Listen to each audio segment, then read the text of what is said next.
Today's video is going to be about relevancy and whether you have enough relevant links. Now, it's probably the single most important metric when it comes to building links, and by focusing on relevancy alone, you could have a profound effect on your rankings, the amount of traffic that you drive, and ultimately the amount of revenue that your site is then going to make. What is a relevant link exactly, and why does it matter? Now, the relevancy of a link is in relation to how closely related the page is to where it's linked to, and that's determined not by the overarching theme of the site, although that does have an effect, but also by the surrounding content that is on the page.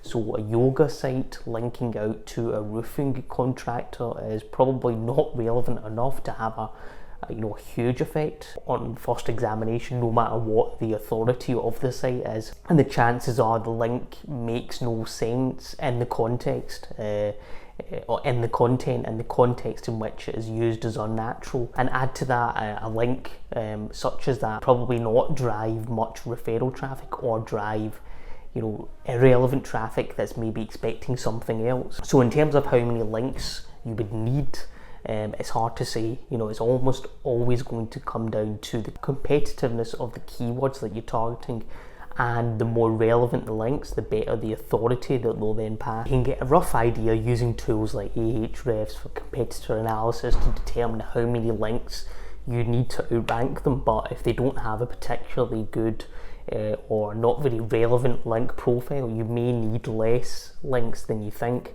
But of course, if they do have a decently relevant link profile, then it's going to come down to really the quality and the quantity of the links that you're getting. And funnily enough, once you get past the relevance of the link, the weight that that link has in your authority is partly going to be down to its own link profile. So, what determines a quality link profile? So yeah, it's relevant quality links going to relevant content. That's going to determine whether the link is in it of itself powerful. So it all comes full circle. When it comes to finding relevant links, you want to think about the keywords that you or your audience are using for your industry or your products or your services. You want related keywords and terminology, synonyms of various terms, phrases that searchers or would put into Google to find an answer, these kind of things. These are the kinds of search operators you can then plug into Google, or you can even use a tool like BuzzStream and just pull out relevant target lists. You'll also want to create keyword lists for adjacent industries' websites, where there might not be a seemingly obvious relevance, but where there could be some audience crossover.